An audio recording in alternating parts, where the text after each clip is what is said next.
नमस्कार दोस्तों भगवान गौतम बुद्ध जीवन गाथा का 8वां भाग लेकर मैं आपके सामने प्रस्तुत हूँ। इस कथा का शीर्षक है नंद की कथा।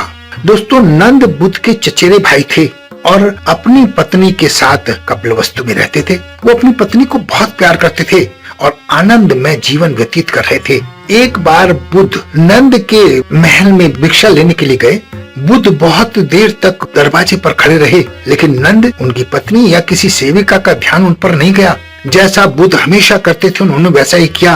वो कुछ देर प्रतीक्षा करने के बाद वहाँ से आगे चले गए। जब एक सेविका ने उन्हें देखा तो उन्होंने नंद को बताया। इससे नंद को लगा कि अब मुझे जीवन का पाप लग जाएगा और वो अपने आप को अपराधी समझने लगा और तुरंत अपनी पत्नी से विदा लेकर बुद्ध से मिलने चला गया। उसने भगवान बुद्ध से मिलने से पहले सारे अपने आभूषण उतार दिए और सादे वस्त्रों में बुद्ध के चरणों में गिरकर अपने किए हुए पर माफी मांगी। बुद्ध इस पर मुस्कुराए और अपना भिक्षा पात्र नंद के हाथ में रख दिया। अब नंद भगवान बुद्ध के पीछे पीछे हो लिए।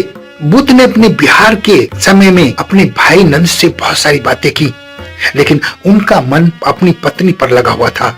वो बुद्ध की बातों पर बहुत गौर नहीं कर रहे थे।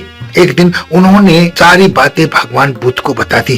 तब भगवान बुद्ध उन्हें एक मानसरोवर झील पर लेके गए, जहाँ पर स्वर्ग की अप्सराएं स्नान करती थी। नंद ने जब उन अप्सराओं को देखा तो उस पर मोहित हो गए और अपनी पत्नी को भूल ही गए। तब भगवान बुद्ध ने उसकी इच्छा जानने के लिए उससे कहा कि अगर इसमें से किसी एक की शादी आपसे हो जाए तो क्या आप तपस्या में लगे रहेंगे? उसने कहा, हाँ, ये मेरे मन की बात है।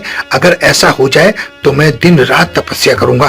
तब भगवान बुद्ध ने कहा कि तुम्हें अप्सरा को पाने के लिए दिन रात तपस्या करनी पड़ेगी, तभी आपको अप्सरा मिल सकती है।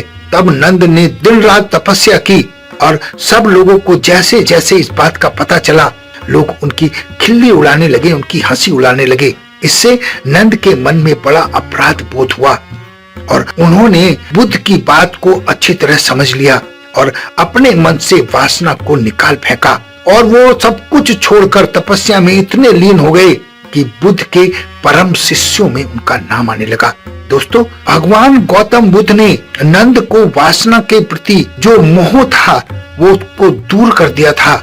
इसलिए नंद बुद्ध के बहुत प्यारे हो गए थे और सच्चे अर्थों को समझकर वो सच्ची साधना में लग गए थे।